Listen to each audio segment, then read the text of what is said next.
આ હું તમને ટેમ્પરરી એગ્રીમેન્ટ કરાવી આપું. પરમિનન્ટ એગ્રીમેન્ટ તમારી ઈચ્છા હોય તો તમારે કરવાનું.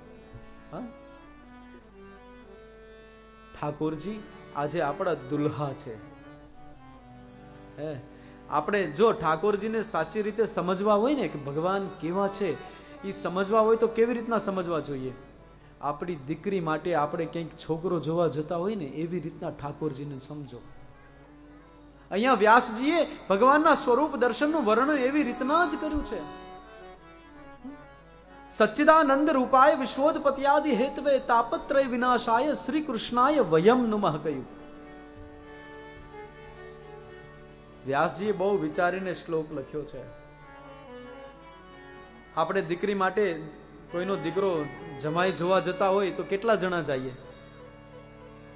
3 જણા જાય. હા, દીકરી, દીકરીની માતા અને પિતા. એટલે 3 ભાગની અંદર ભગવાનના પરિચયને વ્યાસજીએ વહેંચી નાખ્યો. સુભાષિત એવું કહે કે કન્યા વરૈતે રૂપમ.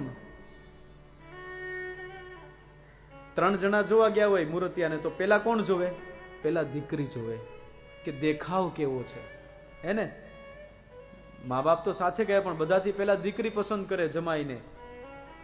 કેવો દેખાય છે, એમ આમ હીરો જેવો લાગે છે કે નહીં, ગોગલ્સ પહેરે છે કે નહીં, બેલ્ટ બાંધે છે કે નહીં.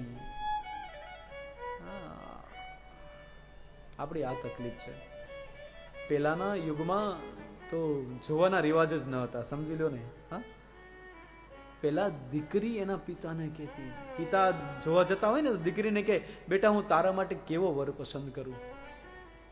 એટલે દીકરી એના બાપને કહે કે પિતા મારા માટે એવો પતિ પસંદ કરજો કે જેની આંખો લાલ હોય. આંખો લાલ એટલે સમજો ને, હા, દમણવાળી નહીં.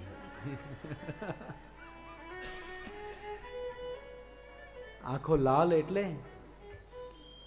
જેના અંદર શુરવીરતા હોય. શુરવીરની આંખો લાલ જ હોય. હા, જેની આંખો લાલ હોય શુરવીરતાથી, જેનો વિશાળ કપાલ હોય એટલે ભાગ્યશાળી હોય, દાનવીર હોય અને પરિવારનો પ્રેમી હોય એવો પતિ પસંદ કરજો. અને અત્યારે છોકરીને કીધું હોય તો આજે આપણી દીકરીને પૂછીએ કે બેટા અમે તારા માટે જોવા જઈએ છીએ અને તારા માટે કેવો પતિ પસંદ કરીએ તો એ શું કે? લુક ધેટ 5.7 જ હોવી જોઈએ, વેટ 56 kg હોવો જોઈએ અને કડકડાટ અંગ્રેજી બોલવો જ જોઈએ, ગુજરાતી બોલશે નહીં ચાલે, વાળની પાથી વચ્ચે જ હોવી જોઈએ, સાઈડમાં નહીં ફાવે, અને એને કહી દેજો કે એના મમ્મી પપ્પા જોડે કેટલા વર્ષ રહેવાનો છે.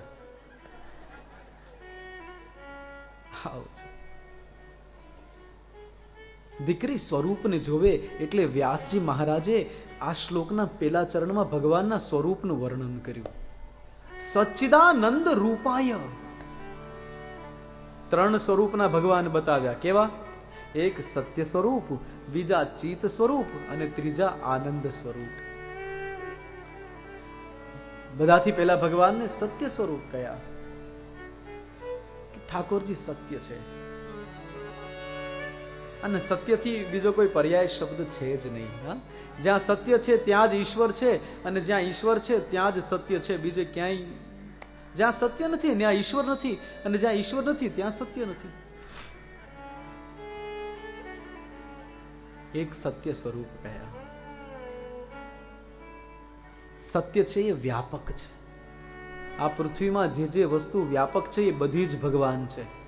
હા, અગ્નિ વ્યાપક છે એટલે આપણે શું કહ્યું? અગ્નિ નારાયણ. જળ વ્યાપક છે તો શું કહ્યું? વરુણ ભગવાન. જે જે વ્યાપક છે આપણે બધાને ભગવાન કયા. અને સત્ય પણ વ્યાપક છે કારણ આપણો પ્રભુ પણ વ્યાપક છે. રામાયણજી એવું કહે કે હરિ વ્યાપક સર્વત્ર સમાના, પ્રેમ તે હોઈ પરગટ में जाना. જેમ પ્રભુ વ્યાપક છે એમ સત્ય પણ વ્યાપક છે. હરિ વ્યાપક સર્વત્ર સમાના,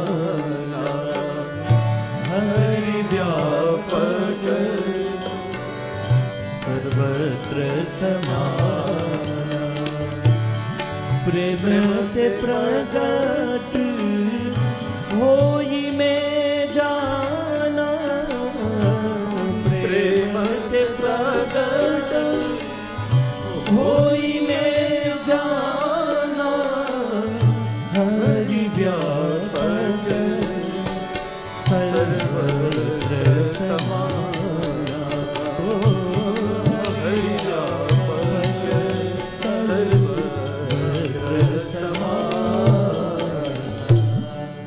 પ્રભુ વ્યાપક છે. તો એક ભગવાન સત્ય સ્વરૂપ છે, બીજું કહ્યું ભગવાન ચિત્ત સ્વરૂપ છે. ઠાકોરજી ચિત્ત સ્વરૂપ છે. મારા અને તમારા ચિત્તની ઈશ્વર ચોરી કરે છે. એટલે આપણું ચિત્ત આપણું નથી, ઈશ્વરનું છે. ચિત્ત ચોર છે એટલે ચિત્ત સ્વરૂપ કહ્યું. આપણું માનસ આપણા પાસે રહેતું નથી. તમે જુઓ, આપણે કથામાં જઈએ, 8 દિવસ આપણે કથાનું આયોજન કર્યું હોય, 8 દિવસ સરસ મજાની કથા ચાલે, બધા મિત્રો આવે, આપણે કથા કરીએ, ખૂબ આનંદ કરીએ, સવિતાબેન. અને પછી 8મા દિવસે કથા વિરામ પામી જાય. પછી શાસ્ત્રીજી ઘરે જતા રહે, શ્રોતાઓ બધા ઘરે જતા રહે, બ્રાહ્મણો ઘરે જતા રહે, મંડપ આખો ખાલી થઈ જાય. અને પછી આપણે એમાં એક ચેર નાખીને, એક ખુરશી નાખીને આપણે બેઠા હોઈએ. આપણને ગમે?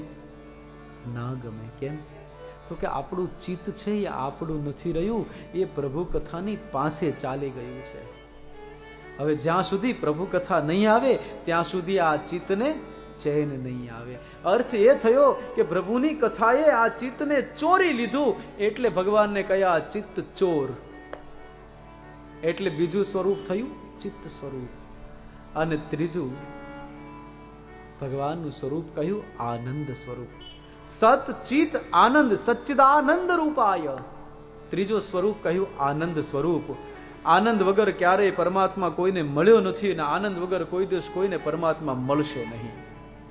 તમ તારે રોતા રહો આખી જિંદગી, પણ ભગવાન નહીં મળે. જ્યાં સુધી આ હૃદયમાં આનંદ નહીં આવે ત્યાં સુધી પ્રભુ નહીં મળે. સરળમાં કહો તો સત્યમાં આપણું ચિત્ત હોય, અને એમાંથી જો આપણને આનંદ મળે તો જ ભગવાનનું સ્વરૂપ બને.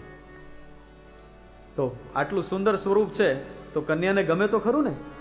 હા, પેલી દીકરી જોવા જાય, આવું સ્વરૂપ જોવે તો ગમે કે નહીં? તમને ગમ્યું ભગવાનનું સ્વરૂપ? હા. તો કન્યા જોવે તો ભગવાન કોઈ પણ દીકરાનું સ્વરૂપ જોવે. પછી ભલે પછી એની માતા ગઈ હોય ને એ જોવે. કન્યા વરૈતે રૂપમ માતા વિત્તમ. માં જોવે કે આ કામકાજ કઈ કરે છે કે નહીં. હા, માં જોવે કે આ દીકરાને જોવા આવ્યા છે એ કામકાજ શું કરે. એટલે વ્યાસજી મહારાજે પહેલા જ શ્લોકમાં ભગવાનનું કાર્ય શું છે એ મને તમને બતાવ્યું. સચ્ચિદાનંદ રૂપાય વિશ્વોત્પત્યાદિ હેતવે. વિશ્વની ઉત્પત્તિ કરવી, એની સ્થિતિ કરવી અને એનું લય કરવું, આ ઠાકોરજીનું કામ છે. તો આ પણ બહુ સુંદર કામ થયું. વિશ્વની એક રૂપમાં વિશ્વની ઉત્પત્તિ કરે, એકમાં અનેક અવતાર ધારણ કરી અને પૃથ્વીનું પાલન કરે, અને અંતે મહેશ બનીને આજ પૃથ્વીનો પ્રલય કરે. માતાએ જોયું, પછી પિતા જોવે. પિતા શું જોવે? એટલે કમાય કે નહીં એનો કઈ વાંધો નહીં, સ્વરૂપ ગમે હોય તો ચાલે, પણ આનો સ્વભાવ કેવો છે. એટલે ત્રીજા ચરણમાં શ્લોકના સ્વભાવ બતાવ્યો. સચ્ચિદાનંદ રૂપાય વિશ્વોત્પત્યાદિ હેતવે. પછી કહ્યું તાપત્રય વિનાશાય શ્રી કૃષ્ણાય વયમ. જીવનના 3 તાપોને હરણ કરવા વાળા ભગવાન છે. કયા તાપ? આધિ દૈવિક, આધિ ભૌતિક અને આધ્યાત્મિક ત્રિવિધ તાપક ઉપશમનમ. આપણે આ બધા પોથી પર બિરાજમાન વિપ્રો તમારે ત્યાં કર્મકાંડ કરાવવા ક્યારેક આવતા હશે તો શ્લોકમાં બોલાવતા હશે ને કે અમે ભગવાનની પૂજા શું કામ કરીએ.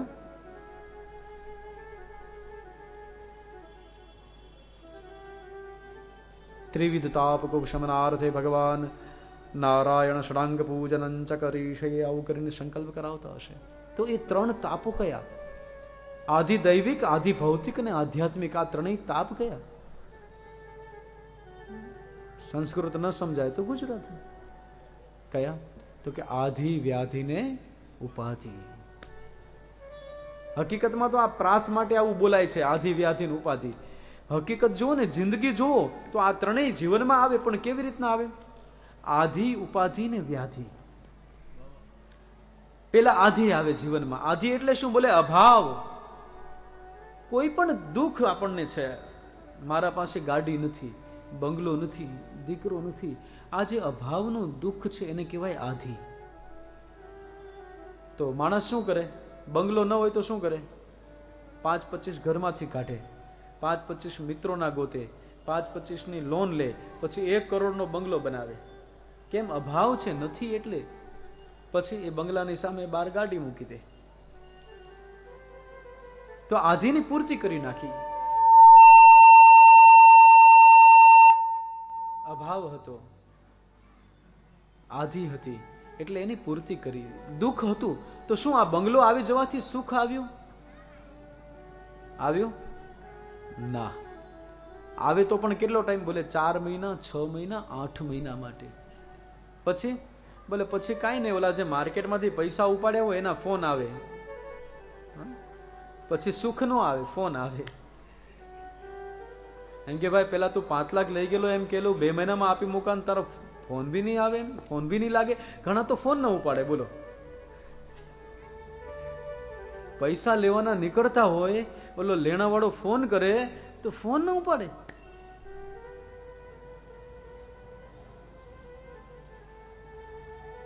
પણ ઓલાના ફોન આવે પછી બોલે પૈસા ચૂકવવા માટેની ચિંતા, એને કહેવાય ઉપાધિ. અભાવ હતો, આધિ હતી, બંગલો બનાવીને પૂર્તિ કરી તો શું સુખ આવ્યું? નહીં. કેમ? તો ઉપાધિ આવી. પૈસા ચૂકવશું કેવી રીતના? એટલે હું કહું છું કે આપણી પહોંચની બહારનું કામ ન કરવું. જેટલે સુધી આપણા હાથ પૂગે ને એટલે સુધી જ તાળી પાડવી. આ તમને બધાને કહું છું, તમારા હાથ પહોંચે ત્યાં તાળી પાડજો, આજુબાજુ વાળાને વાગે નહીં, ધ્યાન રાખજો. આપણી ચાદર હોય ને એટલો જ પગ ફેલાવાય, એનાથી બહાર નહીં. તો પછી ઉપાધિ આવે. પછી કેમ ચૂકવવા, કેમ ચૂકવવા, કઈ ખબર જ ન પડે. શું કરશું, શું કરશું? પછી એ કઈ પૈસા તો ઝાડ ઉપર તો છે નહીં, ખંખેરીને લઈ લીધા તો પછી એ ચૂકવવા માટે ચિંતાઓ થયા કરે. એ ચિંતા પછી ધીરે ધીરે શરીરમાં ઉતરે, એને કહેવાય વ્યાધિ. એ ચિંતા સ્વરૂપ ધારણ કરે રોગોનું. પછી ડાયાબિટીસ હેવી થાય, બીપી હાઈ થાય ને લો થાય, 4-4 દિવસ બીમાર રહે, માઇગ્રેન થઈ જાય. આ માઇગ્રેન બહુ હમણાં આવેલું છે.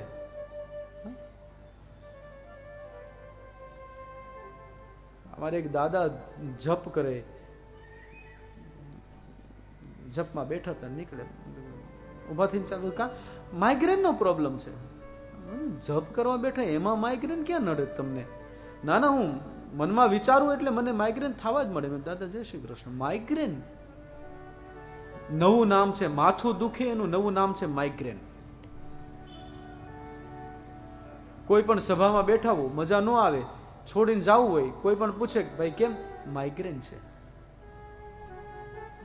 કમાલ છે. પણ આધિની પૂર્તિ કરી તો ઉપાધિ આવી, અને ઉપાધિમાંથી બહાર ન નીકળ્યા તો વ્યાધિ આવી. શરીરમાં જે પીડા આવે એને કહેવાય વ્યાધિ.